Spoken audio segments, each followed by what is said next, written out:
He was really the technical expert. But he was a full partner in this country. He was a full partner in Kuhn, Loeb and Company.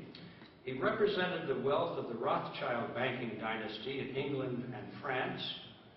He was the brother to Max Warburg, who was the head of the Warburg Banking Consortium in Germany and the Netherlands. And, of course, he was the real Daddy Warbucks. Those of you who are familiar with Little Orphan Annie, remember the cartoon caricature of Daddy Warbucks? That was modeled after Paul Warburg. Paul Warburg, Daddy Warbucks. And if you look at a photograph of Paul Warburg, you'll see the dead resemblance. It's a dead ringer from the caricature figure of Daddy Warbucks. And everybody at the time, I am told, knew that the caricature was of Paul Warburg. Now, those are the men that traveled on board that private railroad car and went to Jekyll Island and created the Federal Reserve System to break the grip of the money trust. Now, according to the estimates at the time, published in papers like the New York Times, these people represented, through the wealth that they held themselves directly, and also from the wealth they controlled indirectly through the investment firms which they represented here and in Europe, approximately 1/4 of the wealth of the entire world. Now, that's not my estimate. That comes from observers of the time, writing about these men and the groups which they represented. Now, the question that should come to the mind of any healthy skeptic is, did it really happen that way? You might suspect that maybe I've distorted some of these facts just to make the story good. But unfortunately, it did happen exactly that way, if not even more so. And although if this were my original presentation, I would take some time to read to you somewhat lengthy quotations from the participants of this meeting themselves, who confirmed all of the details. I just have to ask you, if you have any skepticism about this at all, please take a little time and check out the references in The Creature from Jekyll Island. You'll see these quotations there, and you'll see the references, and you'll realize that they do come from the original sources themselves. These are not observers talking, these are participants. And in particular, you'll find Vanderlip talking about the elements of secrecy and why they had to keep this secret, and the fact that they were worried about the servants on board the train. And all of those things are spelled out by Vanderlip in great detail, almost word for word, in what I mentioned just a moment ago. But we come finally, and most importantly, to the question of why the secrecy. And by now, I think you probably have figured it out. And Vanderlip himself answers that question in this famous article that I've been referring to, which, by the way, later was expanded and was published in the form of a book. You can go to any well-stocked library today and get Vanderlip's book, and you'll read this quotation. He said, "If it were to be exposed publicly that our particular group had got together and written a banking bill, that bill would have had no chance whatever of passage by Congress." Of course, the scam would have been out in the open. Here was a bill to be supposedly to break the grip of the money trust and have the American people realize it was drafted by the money trust itself. They might have asked a few questions. So that's why they did it on Jekyll Island, and that's why they lied about going to this meeting for years afterwards. If they had been asked, "Did you go to a meeting on Jekyll Island? Did you write the banking bill?" They all said, "No, of course not." Had the phrase been popular in those days, they would have said, "What kind of a conspiracy theory is that?" Then they denied it.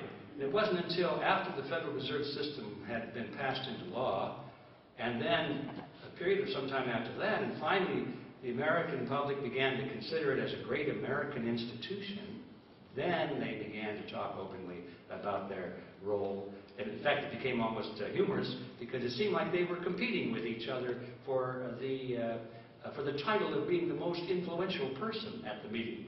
And it was interesting for me to follow this over a period of about a 10 or 12-year period and see how their attitudes changed from total denial to finally claiming that they were not only there, but they were probably the most important person there. And so, as I said a moment ago, you can go to any well-stocked library and learn all of this, but you will not find it, I guarantee you, you will not find it in the textbooks of America. And you certainly will not find it mentioned in any form in the major media of this country. Now, something else can be learned by looking at that meeting on Jekyll Island. I think everything we need to know of importance today in understanding what is happening in Washington with all of these bailout programs and all these stimulus packages and the creation of unfathomable amounts of money, everything that we need to know about why that's happening and who's doing it can be understood better if we really just pause for a moment and study what happened on Jekyll Island, because that's the genesis of it. Everything was put in motion there. That's where the clock was wound up and the ticking started.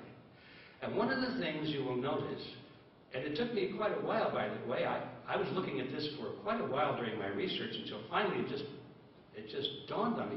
My gosh, I said, look at these people, these names I just mentioned. They're all sitting around a table in Jekyll Island, and they're coming to an agreement of some kind. Doesn't that seem strange? Because here we are, the Rothschilds represented, the Rockefellers, Kuhn-Loeb and Company, J.P. Morgan, the Warburgs, European, American. And yes, it's very strange because, you see, these were competitors.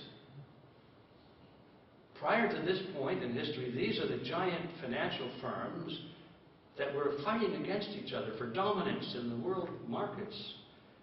Blood all over the battlefield in Paris and London and New York, and now they're sitting around like gentlemen and coming to an agreement of some kind. And finally the bells begin to go off, and you realize that this happened precisely at the time of American history that some historians refer to as the dawning of the cartel. And it is true.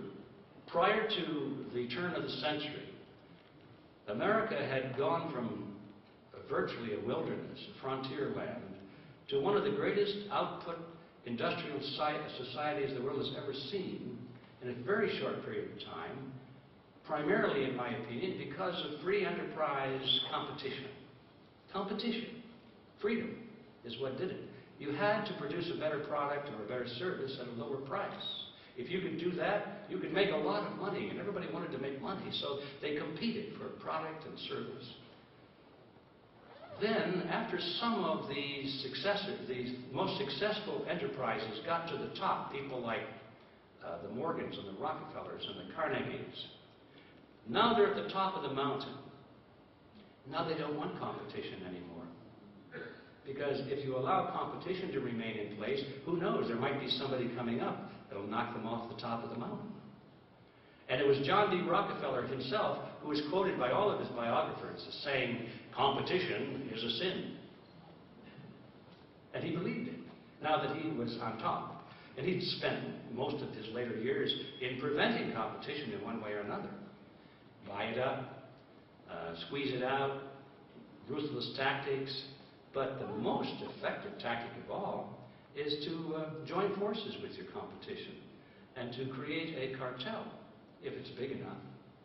And so we saw at about the turn of the century many of these giant corporations beginning to come together to form cartel arrangements where they would no longer compete. They would say to each other basically, well, all right, we're the giants, we're at the top. It's okay to have 2 or 3 of us in the field, but no more. We'll work together. And so they began to come to agreements where they would fix prices or establish geographical areas so they wouldn't compete there. They would share patents and processes and so forth. And gradually all of these individual companies, although they remained separate in ownership and management, began to eliminate competition between themselves until finally, over a period of time, they emerged as essentially one company, or at least one industry, dominated by a cartel. And there was no longer competition, which means that the consumer had to pay a higher price for the same product or service. This was going on everywhere, and lo and behold, it jumps right off of the history page when you look at that and you realize that the Federal Reserve System is a cartel.